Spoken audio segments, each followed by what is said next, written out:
listening to Proof Text, a Glossa House podcast by Dr. T. Michael W. Halcomb, Dr. Frederick J. Long, Dr. Mario Melendez, Dr. Jennifer Noonan, and J. M. Smith. Welcome and enjoy. Hello and welcome to Proof Text. I am Michael Halcomb, and this is a GrammarPoint episode. We'll make this hopefully quick and easy. Fred's usually doing these. It used to be both of us doing these. I'm going to step in and do one this time. And in this episode, which is about nouns, I think this is episode or part 10 in our series on nouns, we're talking particularly about common nouns. And so when we think about common nouns, I would say that they're kind of like maybe one of the unsung heroes of our language, because common nouns encompass everyday people, places, things, and ideas, right?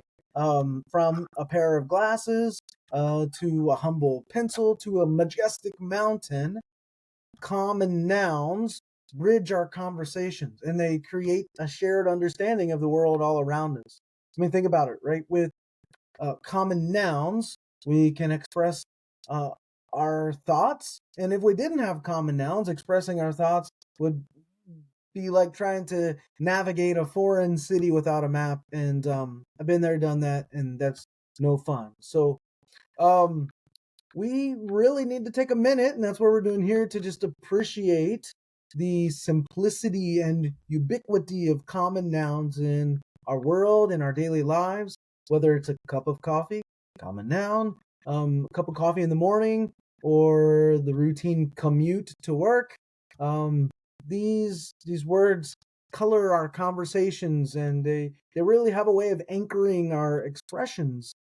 And so it's the same, or it was the same, in the biblical world and in the ancient language of Koine Greek.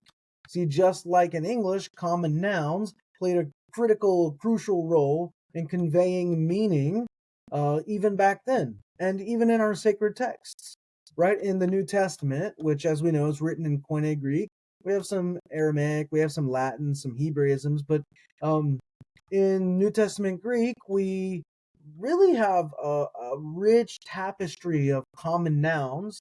Sometimes they actually convey really profound truths. I mean, take, for example, the common word agape. It's a common noun used to talk about love, sometimes selfless love, sometimes sacrificial love, sometimes just love in general.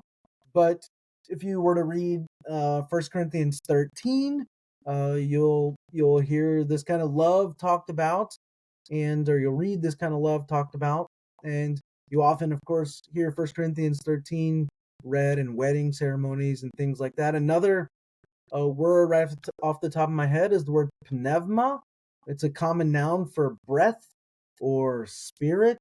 And in John 3:8, Jesus speaks of the Spirit, saying the Spirit blows wherever it pleases, or he could translate it, the wind blows wherever it pleases. You hear its sound, but you can't tell where it comes from or where it's going.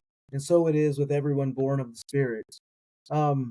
These common nouns in biblical Greek aren't merely your just linguistic tools, right? They carry, in many cases, profound theological significance, and they have a way of adding depth to the messages conveyed in the scriptures. And so, yeah, there you have it. From everyday common nouns in English to the profound and sacred expressions in biblical Greek, Koine Greek.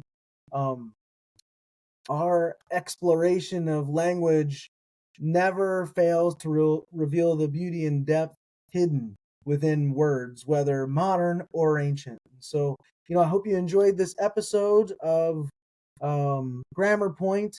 Don't forget to subscribe. You can leave us a review, hit the like button, and best of all, share this with people. So join us next time for our next episode. We drop 2 episodes every day, and that's getting ready to increase, so keep an eye out for that, an ear out for that. But yeah, until then, keep loving language and stay in the scriptures. I'll stop there and say I hope that helps. Interested in growing your ancient language skills but not sure where to start? Glossa House can help. From illustrated readers and short stories to lexicons and grammars, Glossa House offers a variety of resources for beginning, intermediate, and experienced ancient language learners. Head to glossahouse.com today. Glossa House, language resources for the global community.